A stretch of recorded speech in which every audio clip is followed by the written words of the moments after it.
This is the 2016 Leaving Cert Higher Level Question C2 Structural Forms, looking at the hyperboloid of revolution. So just looking at our question, the image on the right shows a low energy building which is to be built in Abu Dhabi. Its architectural design includes a series of supporting towers. Each tower is based on a half of a hyperboloid of revolution with a truncated cylinder on top as shown. Figure C2 shows the plan, elevation and end view of one of the towers. A pictorial view is also given. So part A of this question is to draw the given plan of the tower and project the elevation as shown. Part B is project an end view of the tower as shown.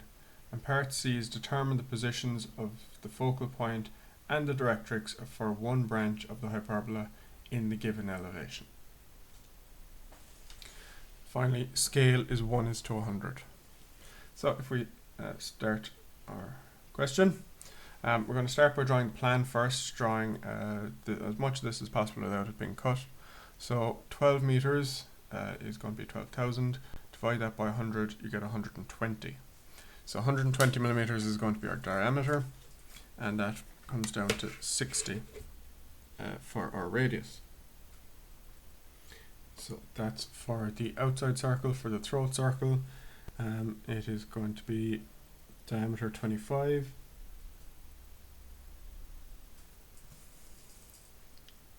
So drawing both of these circles,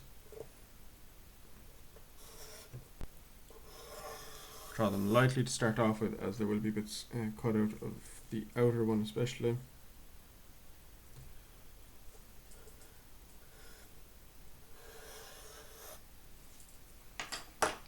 So we're going to have pieces cut out of this part down here, but we'll need to find a bit more information before we can do that. So we'll find the elevation of this next, so projecting all our bits and everything up gives us the bottom. And the throat circle then, which turns into our cylinder, is up a height of 10 meters, so that'll be 100 mil. Scaling it down.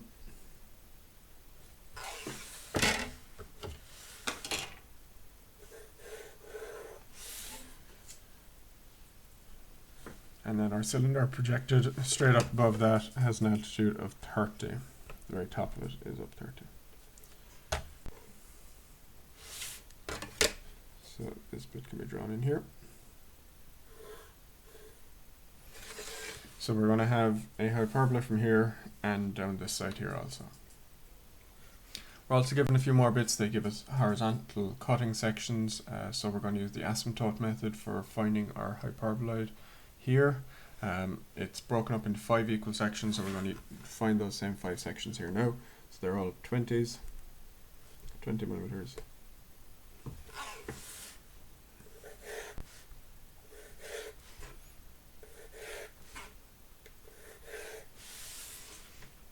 Five equal sections. So for our asymptote method, we need our asymptotes. So the asymptotes are going to be a line that are appearing true length in the elevation, so they're going to be horizontal and plan. And they pass at a throat circle level. So the center of our throat circle is this point. So our asymptotes are going to go from this point down here, and same on the opposite side.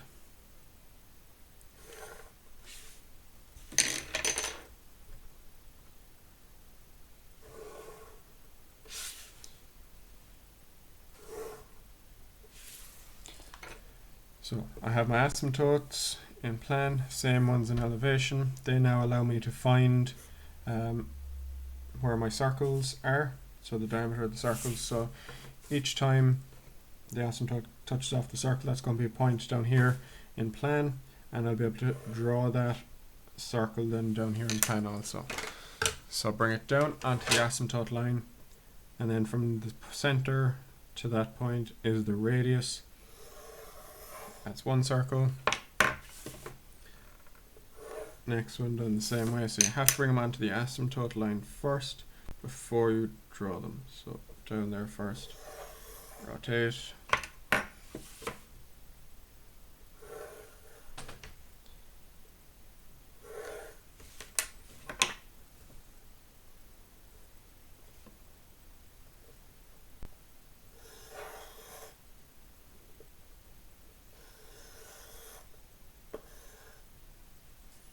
So there we have that part. I'll just darken in the throat circle so it's a little bit clearer, as it's a visible line anyway.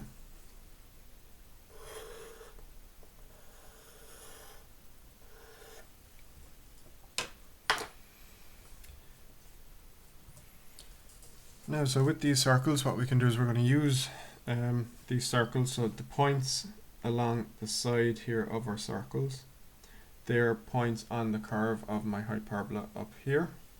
So each point so the first circle, this one, is this line up here. The outside edge of that is going to be at this point, so I'm going to now project this point back up till it touches that, giving me 1 point. So what I've done is, having drawn my circle, this circle here, I rotate it around until it becomes horizontal, and that bit of a blue line there is the same blue line up here. So it's the same circle. So I need to do that for each one. So following this one around now, the second circle up, it's this point, rotating that one around, it's the third one, and finally the fourth one that rotates around until it touches that point, and there's my throat circle. So trying the best curve that I can that's going to touch each of these points. That's the curve on one side. Do the same thing on the opposite side. So again, from the lowest circle here, which is going to be this line, point rotates around until it becomes horizontal. Project that up. Gives me my point here. The next one, second level up, and so on. So this point rotates around until it touches here, and finally until it goes to the outside, giving me that point here. So from the outside, joining my points up,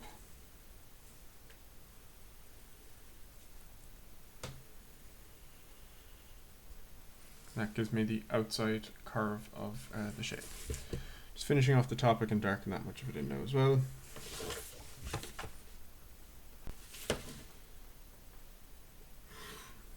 And this is most of the elevation complete.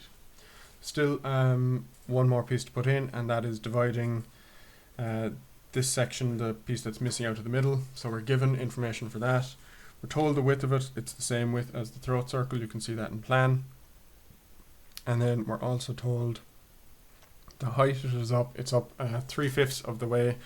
So it's starting from this point here and going to come down to here.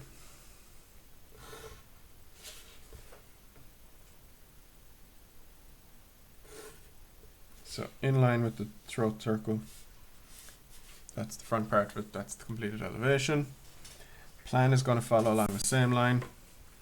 So bring your throat circle point down to the front, here and here. And we're also told that it's the same circle, we need to find that same circle as the third circle up, so it's this one.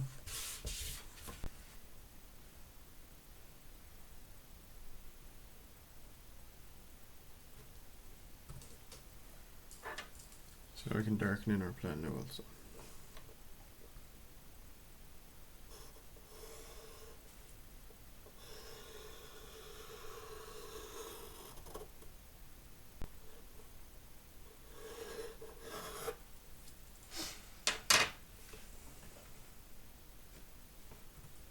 So that completes the first part of this question, to draw the given plan of the tower and project an elevation as shown. Next part of this, we need to look at drawing an end view of the tower as shown, so that end view needs to go off over here on the right hand side. It's going to follow our normal way of doing that. The positions for the curve, the hyperbola on the left and right hand, the left hand side is going to be the same as it is in the elevation. The one on the right will be slightly different based on the front being cut off it. So I've taken the throat circle and located that in the end view. So I just brought it across at 45 degrees. Standard way to bring, whatever way you use to bring your view from here up into your end view. Same for the piece at the bottom. So I'm going to locate the curve on this side here now first. So I'm just going to use the same, basically the same method I did previously. So this point here, going to be a point on the curve as I'm looking in from this side. I'm going to bring it across and up into my end view. And I know that it is on that first horizontal cutting plane. So that circle there is the same one that this blue line is on. So it's going to be across, give me that point here. Do the same thing for the next level up. Now this is only going to work for one side, it's not going to work for the other. That's 2.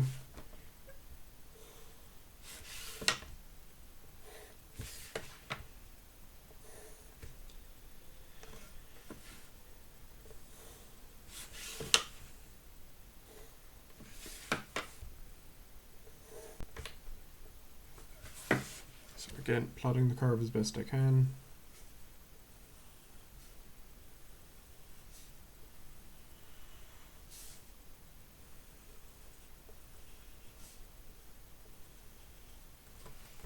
That gives me the left hand side of it. The right hand side of it is going to work the same way for some of the points. So just the ones above the cut, anything below the cut will not work that way. So they're going to be brought over, up into the view.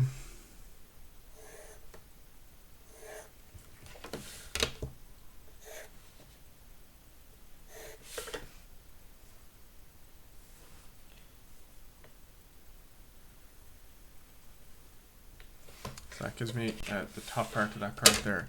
It's going to be a straight line then coming down along here. So need to find the bottom point, which we have. That's going to join to the top point there.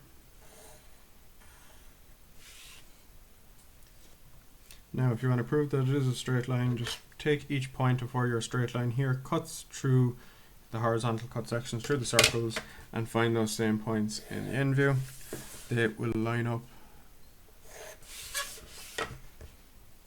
here.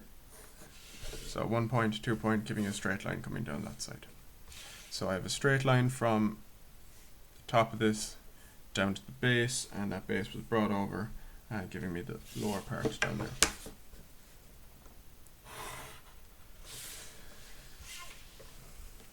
Next part of this is the cylinder, which is going to be cut up here. So if I have a cylinder cut by a plane, it's going to give me an ellipse, so I need to find an ellipse. You can use whatever method that you wish. The method that I'm going to use is the auxiliary circles method, just as it works quite handy here. So I need to find my major and the minor axis.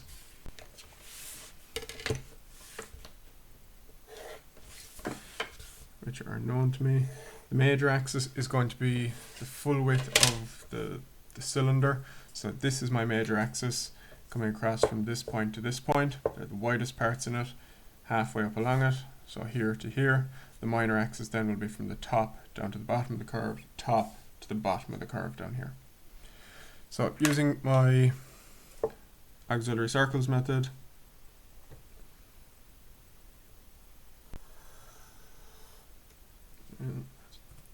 so the major and minor auxiliary circle are now drawn. There's a link in the description on how you do this if you're a bit unsure about it. So divide it up 60, 30 degree set square.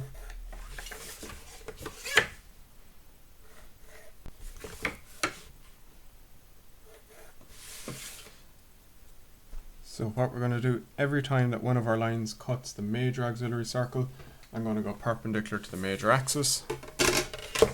So here, this point cuts the major auxiliary circle. So if this point here cuts the major auxiliary circle, I'm going to go perpendicular to the major axis. So that's this way. That same line cuts the minor auxiliary circle here, so I'm going to go perpendicular to the minor axis. So that's this one. So perpendicular to the major axis, perpendicular to the minor axis, depending on what line it cuts. So cuts the major circle, perpendicular to major, cuts the minor, goes there. Okay, so that's the formula that we follow. Depending what line it cuts, if it cuts the major auxiliary circle, you go perpendicular to the major. got the minor auxiliary circle go perpendicular to the minor.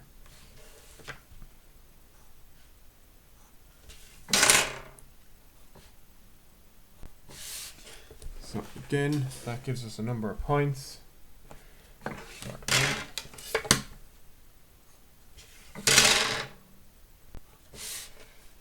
So drawing the ellipse, starting at this point, the edge, which is our major axis, goes around through each point, touches the top of the minor, through each point along here,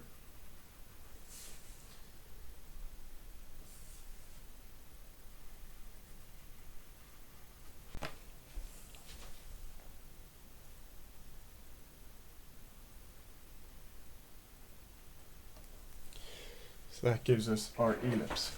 The only thing left to do on this part of it is locate the two edges. So as it's a cylinder, it's going to have two vertical edges, so just project that down and from here up also.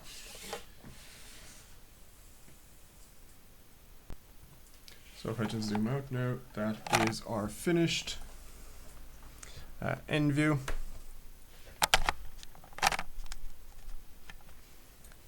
With our elliptical cut cylinder up here, a hyperbola down the side, straight line down along here, part of a hyperbola coming up on the side, and that is the completed elevation plan and end view as asked for in the question. So that completes part A and B. So draw the given plan of the tower and project an elevation, and then project an end view of the tower as shown.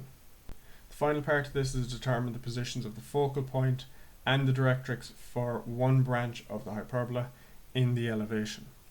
So this is more looking at conic sections, so you really do need to have an understanding of the different principles of the conic sections. I'll say the hyperbola on this one. So if what we need to do is we need to understand our asymptotes. And what we need to understand about the asymptotes is that if I draw my auxiliary circle for a hyperbola, which is going to be between the vertex of one hyperbola and the other one, so it'll be a circle drawn in here, where that circle crosses the asymptotes will give me a point on the directrix, so here and down here somewhere. So I'm just going to extend my asymptote lines on further. I just need one side as it only asks for one focal sphere. So going to draw the auxiliary circle. So the auxiliary circle is going to be here. It goes the whole way around, but just need one half of it. So the auxiliary circle. So this point here where the auxiliary circle cuts through the asymptote and this point here are points on my directrix. So I can draw a line joining those 2 points. So that's DD, the directrix. And to find the focal points, I need to be aware that a line drawn from the vertex here up until it touches the asymptotes, or down, so I'll go up here till it touches the asymptotes, gives me a point there. If I'm to point my compass and put that onto this point up here and swing that down,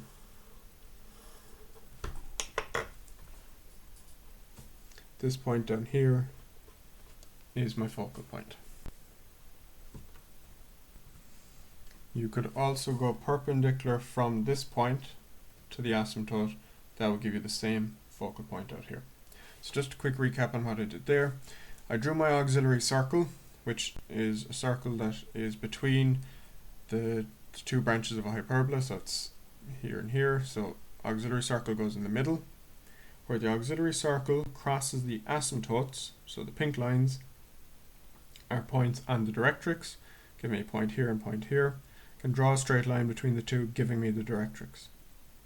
To find the focal point, I need to extend just my asymptotes on until it touches off of a line parallel to the central axis here from V. Okay, so it's a line parallel to the directrix from V up along here.